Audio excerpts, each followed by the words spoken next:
ಕೊನೆಗೂ ಪರೀಕ್ಷೆಗಳು ಮುಗಿದವು. ನನ್ನ ಅಜ್ಜ ಅಜ್ಜಿಯನ್ನು ನೋಡಲು ತುಂಬಾ ಉತ್ಸುಕವಾಗಿದ್ದೇನೆ. ಕೊನೆಗೂ ನಾವು ಅಜ್ಜ ಅಜ್ಜಿ ಮನೆಗೆ ಬಂದಿದ್ದೇವೆ.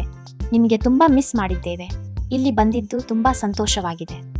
ಬನ್ನಿ ಅಜ್ಜ ಅಜ್ಜಿಯವರ ಜೊತೆ ಒಟ್ಟಿಗೆ ಊಟ ಮಾಡಿ ಈ ಸುಂದರ ಕ್ಷಣವನ್ನು ಆನಂದಿಸೋಣ. ಮಕ್ಕಳೇ, ಇಂದು ನಾನು ನಿಮ್ಗೆ ಒಂದು ಚಿಕ್ಕ ಕಥೆ ಹೇಳುತ್ತೇನೆ. ಕೇಳ್ತೀರಾ? ಒಂದಾನೊಂದು ಕಾಲದಲ್ಲಿ ಒಂದು ಸಣ್ಣ ಹಳ್ಳಿಯಲ್ಲಿ ಚಿನ್ನದ ಮನಸ್ಸಿನ ಹುಡುಗನೊಬ್ಬ ಇದ್ದನು. ಅವನ ಹೆಸರು ರಾಮು. ಅವನು ಯಾವಾಗಲೂ ಸತ್ಯವಾಗಿ ಮಾತನಾಡುತ್ತಾನೆ, ಎಲ್ಲರಿಗೂ ಸಹಾಯ ಮಾಡುತ್ತಾನೆ. ಸರಿ ಮಕ್ಕಳೇ, ಕಥೆ ಮುಗಿದಿದೆ. ಈಗ ಸ್ವಲ್ಪ ಆಟ ಆಡಿದ್ವಿ, ತುಂಬ ಖುಷಿಯಾಗಿ ಕಾಲ ಕಳೆದ್ವಿ. ಇಂದು ಕೇಳಿದ ಕಥೆಯನ್ನು ನೆನಪಿಸಿಕೊಳ್ಳಿ.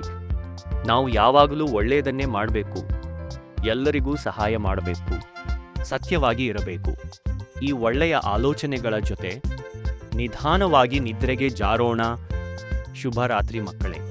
ಸಿಹಿ ಕನಸುಗಳು ಬರಲಿ.